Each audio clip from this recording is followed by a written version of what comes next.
Hi అండి, అందరికీ నమస్కారం. Welcome to Sai talks. నేనైతే ఈరోజు దోసకాయ టమాటా కూర చేస్తున్నాను అనమాట. దోసకాయ టమాటా కూర ఈ కాంబినేషన్ అయితే చాలా చాలా బాగుంటుంది. ఇంతకుముందు నేను దోసకాయ కూర ఓన్లీ దోసకాయ తోటి మాత్రమే చూపించిన. కొంచెం ఇప్పుడైతే చాలా డిఫరెన్స్, కొంచెం కాదండి చాలా డిఫరెంట్. అయితే దోసకాయ విత్ టమాటా కాంబినేషన్ అయితే చాలా చాలా సూపర్ గా ఉంటుంది అనమాట. సింపుల్ ప్రాసెస్, మనం ఇంగ్రీడియంట్స్ కూడా పెద్దగా ఎక్కువ యూజ్ చేయట్లేదు. చూడండి, ఇక్కడైతే నేను 3 దోసకాయలు అయితే చిన్న చిన్న అంటే మీడియం సైజు, మరి చిన్నవి కాదు పెద్దవి కాదు, 3 దోసకాయలు అయితే కట్ చేసి పెట్టేసుకున్నా.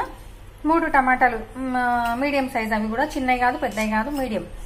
3 టమాటాలు అయితే కట్ చేసి పెట్టుకున్నా. కొంచెం కరివేపాకు, కొంచెం కొత్తిమీర, తర్వాత 1.5 టీ స్పూన్ కారం, 1/2 టీ స్పూన్ ఉప్పు, 1/2 టీ స్పూన్ కంటే కొంచెం ఎక్కువ జీలకర్ర మెంతుల పొడి. జీలకర్ర మెంతుల పొడి మాత్రం కంపల్సరీ అనమాట, దాని వల్లనే మంచి టేస్ట్ వస్తుంది అనమాట కూర అయితే. తర్వాత 1/2 టీ స్పూన్ పసుపు.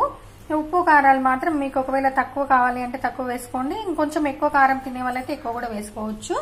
ఫైనల్ గా అయితే ఈ ఇంగ్రీడియంట్స్ మాత్రం ఇంతే, మనం తక్కువ ఇంగ్రీడియంట్స్ తోటి అయితే ఈ కూర అయితే తయారు చేస్తున్నాము. తర్వాత స్టవ్ పైన అయితే నేను ఇట్లా గిన్నె పెట్టేసుకొని చూడండి ఆయిల్ అయితే 8 టీ స్పూన్ల ఆయిల్ అయితే వేసిన అనమాట. స్టవ్ అయితే ముట్టించేసేసుకున్నా. 8 టీ స్పూన్ల ఆయిల్ అయితే పెట్టేసిన. ఆయిల్ వేడెక్కిన తర్వాత పోపు అయితే చేసుకుందాము. చూడండి ఆయిల్ అయితే వేడెక్కింది. ఫస్ట్ అయితే కొంచెం జీలకర్ర, కొంచెం ఆవాలు, కరివేపాకు, కొత్తిమీర,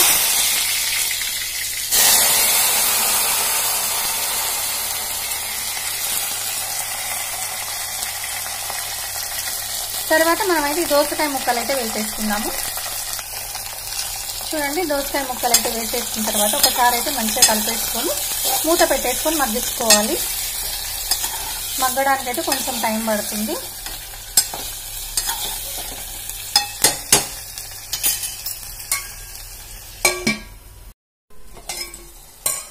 చూడండి, ఒకసారి అయితే చెక్ చేద్దాము. అంటే నేను మధ్యలో ఇంతకుముందు ఒక 2-3 సార్లు అయితే కలిపిన, మళ్ళీ నేనైతే ఒకసారి మిక్స్ వేస్తున్నాను అనమాట. కొంచెం ఇందులో వాటర్ ఉంటుంది కాబట్టి వాటర్ అయితే నేనైతే ఏం వేసుకోలేదు, ఇందులో ఉన్న వాటర్ తోటే సరిపోతుంది అనమాట. చూడండి, ఇట్లా మధ్య మధ్యలో మనం కలుపుకుంటూ కొంచెం మనం ఆ ముక్క ఉడికే వరకు అయితే ఇట్లా మూత పెట్టేసుకొని మగ్గించుకోవాలన్నమాట. చూడండి, కర్రీ అయితే ఒకసారి అయితే కలిపేసుకుందాము.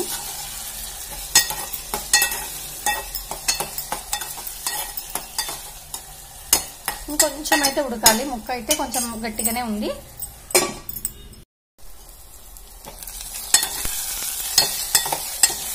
చూడండి, నేనైతే కూర మళ్ళీ కలిపేసుకున్నా. ముక్క అయితే ఉడికిపోయింది, మీకు ముక్క చూస్తేనే అర్థమైపోతుంది. చూడండి, ముక్క అయితే ఉడికిపోయింది మనకైతే. ఒకవేళ ఇంకా మీకు కరెక్ట్ గా తెలియాలంటే ఒక ప్లేట్ మీద వేసి చూపిస్తాను నేనైతే. చూడండి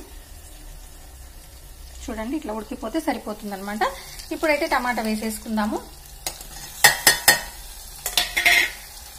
టమాటా వేసుకున్న తర్వాత కూడా కొంచెం సేపు అయితే మగ్గాలన్నమాట. ఒకవేళ మన దోసకాయ ముక్కలు అక్కడొకటి ఏమన్నా మగ్గకపోయినా టమాటాతో పాటు మళ్ళీ మగ్గుతుంది అనమాట. ఇది కాసేపు అయితే మగ్గించుకుందాము.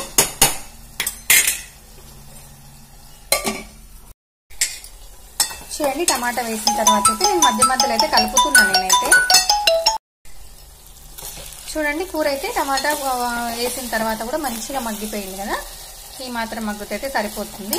మంచిగా సూపర్ గా మగ్గింది. చూడండి, మనం కొంచెం ఆయిల్ ఇందులో ఎక్కువ వేసుకుంటేనే టేస్ట్ అయితే చాలా బాగొస్తుంది అనమాట. చూడండి, టమాటా మగ్గిపోయింది, దోసకాయ అయితే మగ్గిపోయింది కదా. మనం తీసుకున్న ఉప్పు, కారం, పసుపు, జీలకర్ర మెంతుల పొడి అన్నీ వేసేసుకుందాము. జీలకర్ర మెంతుల పొడి అయితే కంపల్సరీ వేసుకోవాలండి, వేసుకుంటేనే టేస్ట్ కొంచెం డిఫరెంట్ గా వస్తుంది, టేస్ట్ కూడా చాలా బాగుంటుంది అనమాట. చూడండి, మొత్తం కలిపేసుకోవాలి.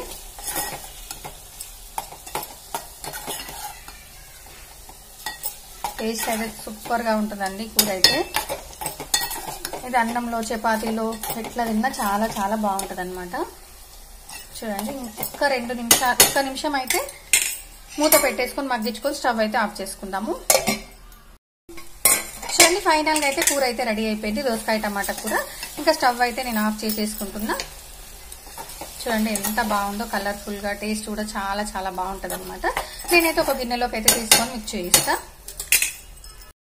చూడండి, ఫైనల్ గా అయితే దోసకాయ టమాటా కూర అయితే రెడీ అయిపోయింది. చూడడానికే కాదండి, స్మెల్ కూడా సూపర్ గా వస్తుంది అనమాట. ఎందుకంటే జీలకర్ర మెంతుల పొడి వేసినాం కాబట్టి స్మెల్ అయితే చాలా చాలా బాగా వస్తుంది అనమాట. టేస్ట్ కూడా చాలా బాగుంటదండి. చూడండి, మనం వేసుకున్న 3 దోసకాయలు 3 టమాటాలకైతే ఇంత కూర అయితే వచ్చేసింది కదా. చపాతీ, అన్నం ఎలా తిన్నా చాలా చాలా బాగుంటుందండి ఇదైతే. ఆయిల్ మాత్రం నేను కొంచెం ఎక్కువ వేసిన. ఎందుకు వేసిన అంటే ఇది ఈ కూర కొంచెం ఆయిల్ ఉంటేనే టేస్ట్ బాగుంటది. ఒకవేళ మనకు ఆయిల్ ఇంత వద్దు అనుకుంటే మాత్రం కొంచెం అయితే మీరు తక్కువ వేసుకోండి. ఫైనల్ గా అయితే టమాటో దోసకాయ కూర అయితే రెడీ అయిపోయింది. చాలా చాలా టేస్టీగా ఉంది. చాలా మంచి స్మెల్ అయితే వస్తుంది. మీరు కూడా తయారు చేసుకుని ఇలా ఉందో నాకు కామెంట్ చేయండి. థ్యాంక్ యూ అండి. Thank you so much. Please subscribe. Thank you.